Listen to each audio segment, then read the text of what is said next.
Welcome back, everybody. Today, I'm going to teach you how to use bin locations in Zoho Inventory. This feature is incredibly useful for organizing your warehouse storage and keeping track of exactly where each item is stored, making your inventory management far more efficient. First, open your browser and navigate to zoho.com/inventory. Once you're on the page, log into your Zoho Inventory account using your credentials. This will bring you to your main dashboard where you can access all your inventory management tools. Now look at the top right corner of your screen and click on the Settings gear icon. This icon is your gateway to all configuration options within Zoho Inventory. Once you click it, you'll see a menu appear with various settings categories. From the Settings menu, select Locations.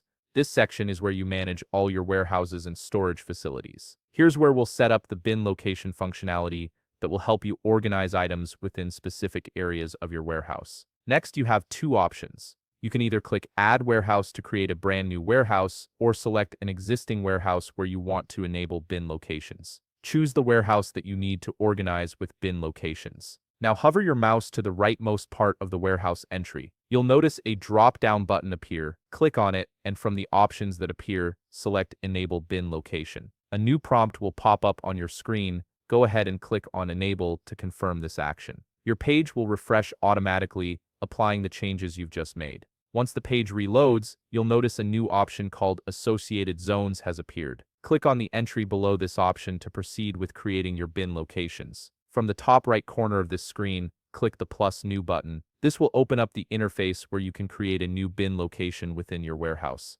Fill in the bin location details carefully. You'll need to enter information such as zone name, location, alias name, delimiter, and total for automatic bin generation. These details help you create a systematic naming convention for your bins, making it easier to locate items later. Once you've filled in all the necessary information, click Save, and that's it. You've successfully set up bin locations in Zoho Inventory, giving you precise control over where items are stored in your warehouse. If you found this video helpful, please leave a like, subscribe, and see you in the next video.